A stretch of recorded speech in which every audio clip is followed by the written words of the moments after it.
Thank you. Thank you, Dr. Bob. Almost 20 years ago, I was at the University of Missouri. Am I standing on the X? Sorry.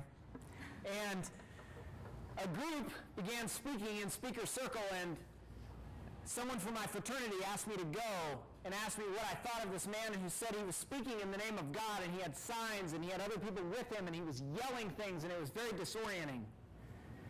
And I was humbled that my friend wanted to bring me because we didn't get along super well all the time, but he knew that I was in community with him.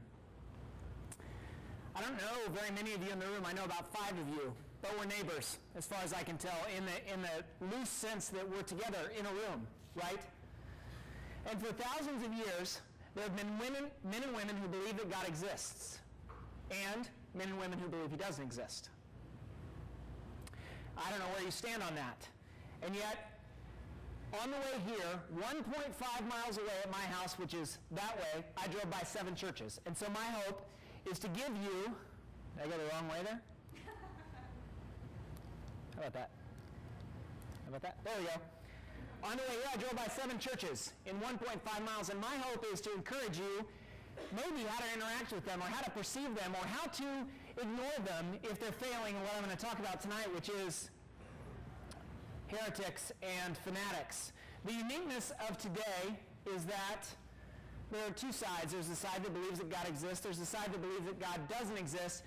And there's a stronger voice today that says both of you need to shush a little bit and coexist. The new atheists and the new Calvinists, in my opinion, get less press than the pluralists. And that's fine with me. In the past, churches have been stamped out. It's currently happening in China, only to rise and re-rise as house churches. One of the most interesting things about that to me is house churches are remarkably more doctrinally sound than churches that exist in places that are not oppressed. If you want the reasoning for that, I can give it to you, but it's a sad truth. It is also true that churches have done the stamping, right? There's Constantine. There's Copernicus. The church misunderstood his science and thought, well, he's saying this about the world, and so we should hit him on the head with a telescope. There have been crusades and inquisitions and wars over the sacraments. Did you know that? I've been to seminary, so I had to study this stuff. Did you know that we had wars over communion and baptism? How ridiculous. And yet it is true, and I'm just owning it in front of you. And I'm also owning it because, as a professional Christian, I'm often in a position where I'm having a drink, I meet someone for the first time, this happened tonight, and they tell me a story about how a church slammed them. And I stand there and say, gosh, I'm sorry. I don't know how, in the name of God, that happened. Crusades, inquisitions, wars over views on the sacraments, and in Constantine it goes from illegal to be a Christian to legal to be a Christian to illegal to not be a Christian in one generation. So here we are in 2013 at a microbrewery, and the monks in my heritage would be thrilled that there's a sloppy pale ale on the floor, and the Baptists and Methodists I grew up with in Oklahoma would be very unsure about that. Matt, where have you gone with your faith? Why is church, or to be really straightforward with you, a good church necessary to a community? And by good, I mean one that looks at God and what he says about himself. A person like me believes that God has revealed himself. He's made himself known in the Bible. He's talked about people. Why is a church like that necessary to a community? Because throughout the history of the Bible, well before Jesus, but certainly including him and going beyond, those churches have assumed that, believing that makes you good for the community. And yet probably everyone in this room has a story of it failing, of a church doing the opposite, not loving well, not being neighborly. Who determines whether you're a good neighbor or not? You do. The Bible teachers of Jesus' day asked him a question, who are our neighbors? Have you thought about the inanity of that question? Have you thought about how silly it is? Who are my neighbors? What are they doing? They're trying to dodge the question. They're trying to say, Jesus, are there people who are not my neighbors because of how they look or what they believe? And Jesus tells a very interesting story that all of you are probably familiar with, even if you don't like Jesus, which is the story of the Good Samaritan. We don't have to go to the story of the Good Samaritan to know that your neighbor is the person sitting next to you. The pastors of Jesus' day, by the way, I'm the pastor.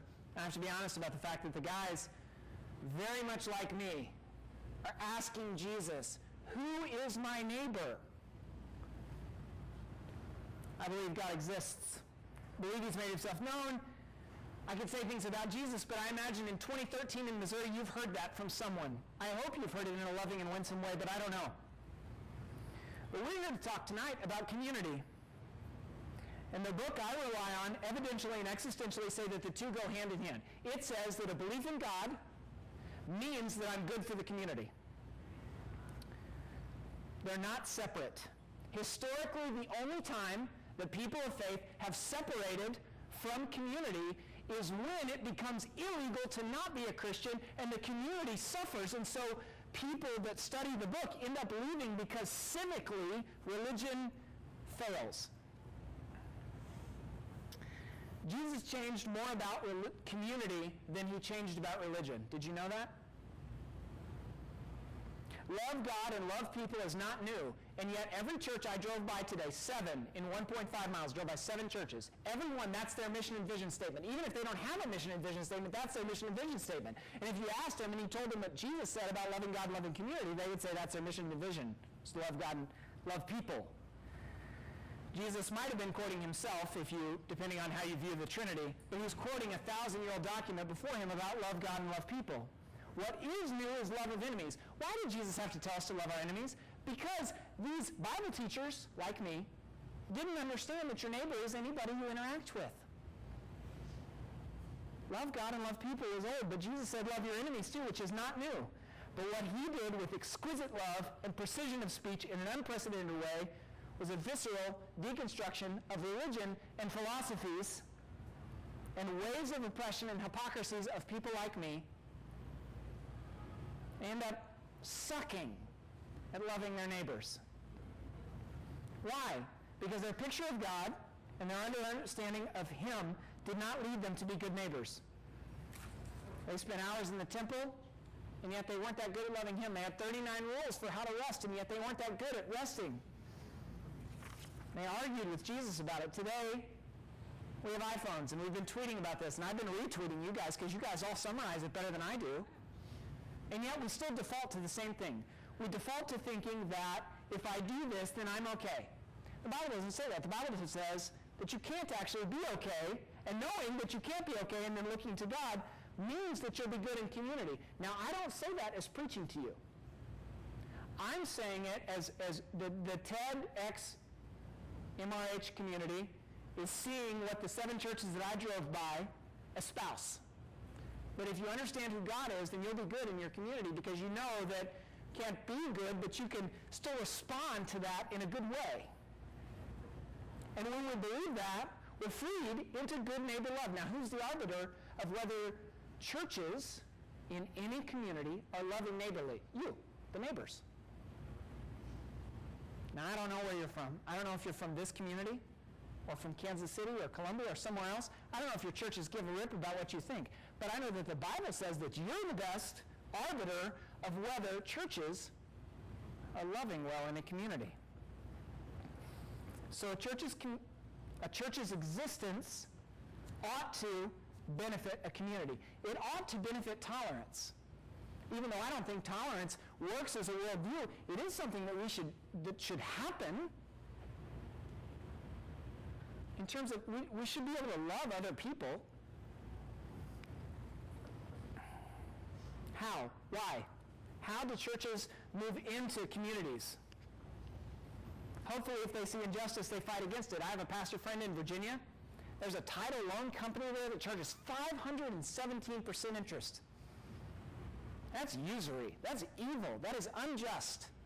The Bible, based upon what God says about himself, if you believe that, says that's not okay. The Bible says that that's not an okay way to treat people. And so this church legally is working through how to get those people out of town. How? Feed the hungry, visit the sick, clothe those within. What am I implying? I'm implying that a church ought to know its community. They ought to be able to listen to it. If the churches in your community haven't listened to you, I'm just going to stand up here and say, I'm sorry. They're failing. Because they don't know everything. They're not God, but they should be listening to you. How? My church started a nonprofit art gallery.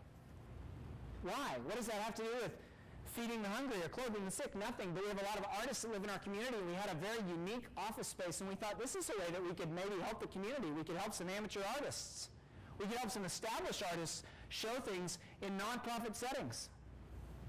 Because we believe that God puts his image on men and women, and so they get to reflect his story. So we got to do that for a couple of years. It was wonderful.